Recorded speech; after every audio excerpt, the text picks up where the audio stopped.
There's a moment that happens every year in salons, and no one really talks about it. January feels hopeful.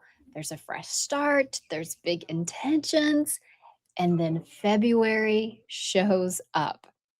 And something quietly starts to fall apart. It's not dramatically, it's not in a way that you can point to, just this subtle feeling of, why does this always feel harder than I thought it would? And if you've ever found yourself in February thinking, I'm behind already, or I thought this year would be different, or maybe I just didn't want it bad enough, then this episode is for you, because most salon goals won't fail because people quit. They fail because they were never designed to survive February. Yes, most salon owners set goals like this: a revenue number, a growth percentage, maybe a vague intention like be more consistent, get more organized, communicate better. And January carries those goals forward on adrenaline alone. But here's what February does every single time: it removes novelty, it removes hype, it removes emotional momentum, and what's left gets exposed. So here's the truth we wish someone had told us earlier. Goals don't fail because people lack motivation. They actually fail because they lack infrastructure. You know, actually, not too long ago, they're building this strip mall near my house. It's a pretty big strip mall. I would say probably 8 to 10,000 square feet. So a smaller strip mall. And then one day I was driving home. They had the walls, they had the flooring or the concrete pad, the walls. I'm driving home and I see that everything has collapsed. The walls are down, there's busted concrete everywhere. And I was like, what in the world? And then I saw it on the news. So this strip mall that Mhm. they were building, not as funny, but the strip mall, I was like, wow, this is interesting. This strip Mhm. mall, like it came crumbling down. And like when you think about that lack of infrastructure, like I just said, that goes to show you how important the foundation is. Mhm. Just like that building collapse, so can our businesses when that infrastructure, is not in there. Because what we do know too is that that motivation is seasonal, but structure is permanent. And Mhm. February isn't cruel, you guys. It's actually honest. It asks questions such as, "What are you doing when you don't feel inspired?" It's a great question to ask yourself. What are you doing when you don't feel inspired? Or what's guiding your decisions when there's no urgency? Or what tells you what matters most. And if there's no answer to that, the goal doesn't collapse. It actually evaporates. Yeah, think about how many years you've said, this is the year I get ahead. And then by February, you're back in reaction mode, back, behind the chair nonstop, or back answering questions you thought you'd already clarified. Not because you failed, but because your goals were floating around without anchors. You weren't building something that compounded, you were chasing something that depended on energy.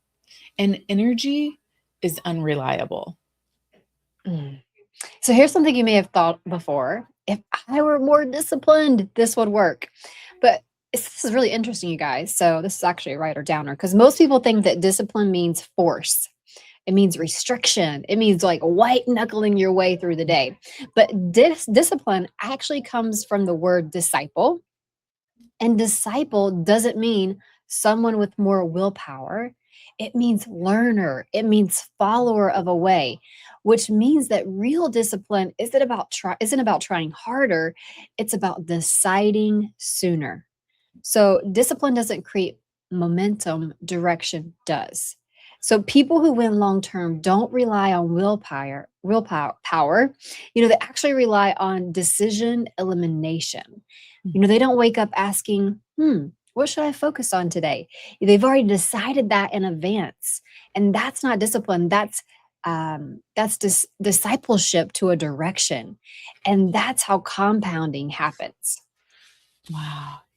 Compounding goals don't ask, how big is the result? They ask, what is repeatable? They are built around, monthly themes, clear priorities, leadership focus, team alignment, one direction at a time. Instead of piling everything into January, they distribute clarity across the year. It reminds me of, one of the salon owners in our inner circle group. They just celebrated gaining 49 new guests in the first 6 days they were open in January. That's huge. 49.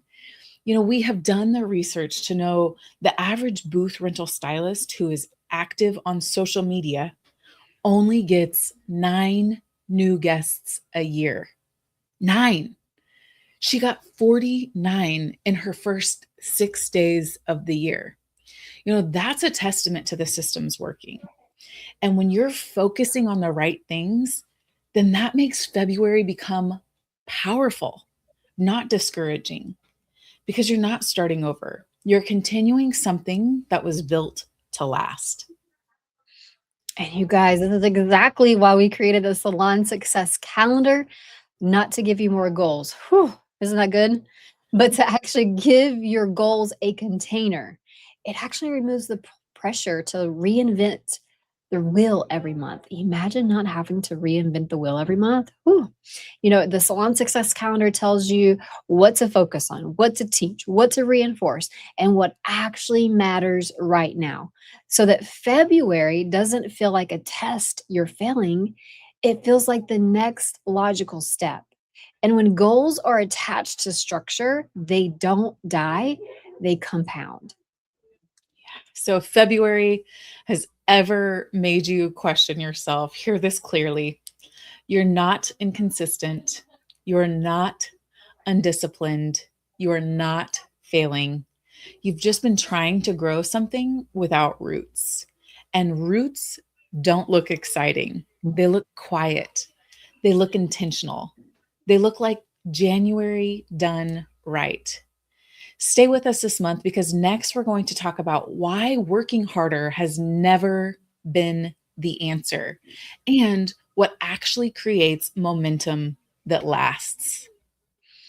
And if you want help building goals that survive February and thrive beyond it, you can explore the Salon Success Calendar and see if it supports the way you want to lead this year. And either way, you're exactly where you're supposed to be.